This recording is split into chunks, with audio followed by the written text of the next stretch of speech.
Este futuro não é para velhos. Crónicas ácidas de ficção científica e terror. Por João Barreiros.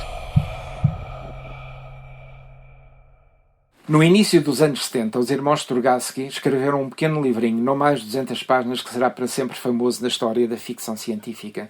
Chamava-se ele Piquenique à Beira da Estrada.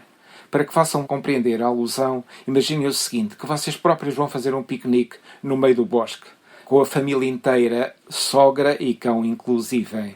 Param à beira da estrada, abrem a porta do carro, esvaziam o porta-bagagens, abrem os cestos de onde está a comida e toca de consumir. Evidentemente, 2 horas depois de vocês se retirarem dali, e visto que nenhum de vocês é razoavelmente amigo da ecologia, tudo o que vocês lá deixaram, todos os restos, são agora disponíveis aos olhos, às pintas, às patas, às clíceras dos insetos ou dos passarinhos que passarem por lá. O que é que resta? Bom, pode restar uma poça de óleo do carro, um bocado de alcatrão que se desprendeu das rodas, um pequeno lago de fluido de refrigeração que entretanto verteu. Há uma zona da relva que foi esborrachada pelas mantas. Há, provavelmente, 2 ou 3 garfos de plástico ali abandonados porque já não tinham mais serventia.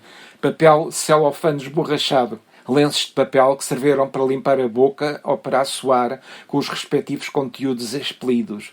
2 ou 3 garrafas vazias, sejam elas de Coca-Cola, de vinho, de cerveja. Restos de côdeas de pão. Pedacinhos de comida que foram rejeitados pelas criancinhas que não queriam comer mais nada daquilo. Enfim, foram-se embora e tudo isto que ficou, agora aos olhos dos pássaros, dos insetos e de outros pequenos animais que por ali passam, é todo o que marca a passagem de uma presença humana que eles não conseguirão nunca mais compreender.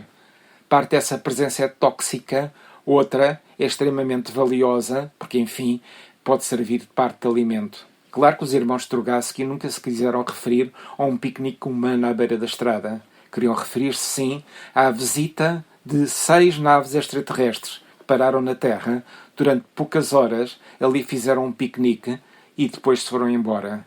6 passagens que deixaram 6 zonas do planeta completamente intoxicadas e impossíveis de permanecer em termos de vida. A história dos Strugatsky passa-se na vila do Canadá, uma pequena terra chamada Armont, para não ser Vermont e para não ser na União Soviética, senão o livro também nunca lá seria publicado. Essa zona, que antes era uma pequena vila habitada, está completamente deserta, contaminada e infectada pelos restos da presença alienígena. Com certeza que às vezes o chão torna-se plástico, tornando-se tão mole e tão viscoso quanto o alcatrão. Há vórtices de pequenos nanócitos que, se te apanharem, podem compor-te e desmontar-te rapidamente. Há pequenos restos de tecnologias perdidas que poderiam ser comparáveis, sei lá, a um abre-latas, ou um garfo, ou uma colher de plástico, abandonadas aqui e ali. A cidade está deserta, mas não está deserta de todas aquelas coisas que continuam ainda funcionais a mexer-se. Sei lá, será que a comida dos extraterrestres é viva e ainda se desloca de um lado para o outro? Será que, por exemplo, há capacidade de compor um copo de plástico, por exemplo, e de derreter até não ser mais de uma pequena pasta? De qualquer maneira, o exército cerca estes 6 pontos no mundo.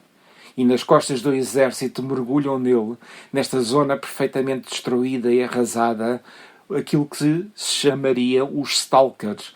Ou seja, indivíduos com um escafandro blindado, montados em motas voadoras, porque tocar no sol, nem pensar, mergulham neste inferno bioquímico em busca de pequenos artefactos que possam ser utilizados, vendidos a preços gigantescos no mercado da tecnologia ou no mercado da arte.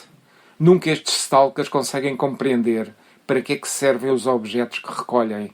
Enfim, são restos deixados por alienígenas no piquenique à beira da estrada. Em 2020, Lavie Tidhar, residente na boa e velha Albion, resolveu fazer uma singela homenagem ao piquenique à beira da estrada dos irmãos Strugatsky, colocando desta vez a visitação alienígena não na nossa realidade contemporânea, mas em 535 AD, ou seja, durante o reinado do rei Artur, passo o termo. A nave, alegadamente gigantesca e pilotada por cinzentos, mas também nunca os veremos de uma maneira clara, explodiu em órbita, partes dela caíram na Europa, mas o fragmento principal foi esborrachar-se contra o norte da Escócia, provocando uma explosão de tal maneira intensa que criou um pequeno inverno nuclear que durou dezenas de anos.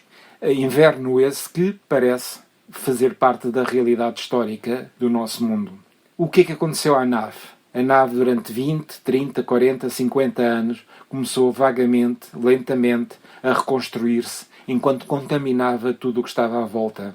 Porque pensem, o norte da Escócia ficou transformado numa cratera imensa, onde toda a vida humana e animal, e mesmo fiérica, ou seja, das fadas, se tornou impossível. Toda essa zona ficou radioativa. Partes do interior da nave fugiram da carcaça fragmentada e começaram a procurar, a escavar, a criar zonas de incerteza conceptual à volta da nave. E, evidentemente, essa zona mítica, mágica, gigantesca, onde alegadamente o sangue da nave curava as pessoas, sangue esse que aos nossos olhos sabemos ser composto por nanócitos, mas que evidentemente aos olhos dos senhores da Idade Média seria compreensível como o sangue de Cristo, ou o negro sangue de Cristo, seria considerado então como o Graal, ou seja, aquela zona impossível, onde tudo poderia ser utilizado para a reconstituição e reforçamento do reino do rei Artur e de todos os seus gangues de campangas. Evidentemente nessa zona contaminada, nessa zona cheia de artefactos totalmente incompreensíveis, mergulham aquilo que o Lavitidar chama os crawlers, a homenagem, evidentemente, piada secreta ou cotovelada aos stalkers do piquenique à beira da estrada. Esses crawlers não têm, evidentemente, escafandros, têm armaduras o mais isoladas possíveis da realidade exterior para conseguirem mergulhar na zona, respirarem o ar fétido e intoxicado e recolherem todos os artefactos que desejam, sendo evidentemente contaminados pela radiação local e deixando que as suas crias, os seus filhos, os seus descendentes, sejam pequenos monstros que, ora, são imediatamente estrafegados à nascença ou conseguem fugir para o meio do bosque. Essa zona contaminada é uma zona que, ao fim e ao cabo, reage mal à presença das fadas. As fadas vivem numa realidade paralela, mas contemporânea com o rei Artur, evidentemente, ou não fosse o Merlin, também um híbrido, que sonha com um universo ideal de Camelot, o lugar perfeito, onde toda a ciência, onde todo o conhecimento seriam centrados. E, evidentemente, Camelot não é nada disso, nem o rei Artur está interessado em ler livros, caramba! O rei Artur está interessado em violar, em estrafegar, em bater e, ao fim e ao cabo, eliminar todos os seus oponentes, ou seja, os outros reinos, com o máximo de prejuízo. Guinevere também não é flor que se cheire. Ela fazia parte de um grupo de valquírias assassinas que assaltavam as terras à volta e que resolveram unir-se ao rei Artur, enfim, por uma questão de maior proficiência ao nível do saque e do massacre. Nenhum dos ajudantes do rei Artur, ou seja, nenhum dos gloriosos cavaleiros da Ávila Redonda, também é a flor que se cheira. Todos eles são gadulos, são grunhos, brutais e que existem e prosperam pela força apenas. Aqui também existe, lembram-se, do Homem Verde. Ou seja, o Homem Verde é literalmente uma criatura constituída por plantas. Enfim, também existe o Peliner, ou seja, aquele que anda atrás da besta, e famoso ao nível da história como aquele rei místico que procurava uma realidade perfeita numa criatura perfeitamente monstruosa que durante todo o livro anda a fugir dele ao longo do norte para o sul de Inglaterra e para todo o lado. Peliner está lá e a besta, ou seja, The Questing Beast, como é chamado ao nível dos relatos míticos, também está com ele. O rei Artur, evidentemente, há de ter o fim que merece. Lembram-se? Ele foi morto por Mordred na batalha final e o corpo moribundo foi levado num barco pilotado por Merlin rumo à ilha encantada de Avalon. O último parágrafo de By Force Alone é absolutamente cruel e ao mesmo tempo hilariante. Vocês nunca imaginaram o que é que pode ter acontecido ao rei Artur. A realidade aqui funciona de uma maneira absoluta e total.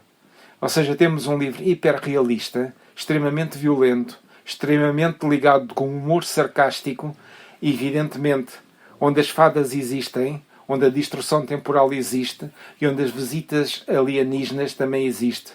É uma obra magnífica, não só da literatura fantástica, como da literatura da ficção científica. Lavite dar, garanto-vos, um elogio imenso ao Strugatsky e triunfou, criando uma coisa maior, mais complexa, absoluta, ou seja, uma visão do Rei Artur e da Távola Redonda como nunca antes tinha sido feito na história da literatura fantástica. Magnífico e absolutamente recomendável. O livro chama-se, repito, By Force Alone. Absolutamente a não perder. Ok, e terminei por hoje. Não se esqueçam que aquilo que estamos a falar são apenas as minhas opiniões e como opiniões são absolutamente refutáveis. Tudo aquilo que eu digo bem não será necessariamente do vosso gosto nem do vosso agrado. Tudo aquilo que eu digo mal pode chocar-vos porque estou a referir-me a coisas que vocês gostaram muito. Paciência, são as opiniões de João Barreiros e com esta eu termino.